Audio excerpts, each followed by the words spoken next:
Gusto mong pumayat pero puro ka naman kain.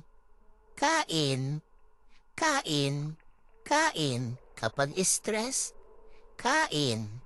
Kapag malungkot, kain. Kahit nga pag masaya, kain pa rin. Paano ka nan papayat? Tapos puro ka naman reklamo na ang taba-taba mo na. Hindi ka naman nag-e-exercise. Sige, kain pa. Ewan ko sa'yo, papayat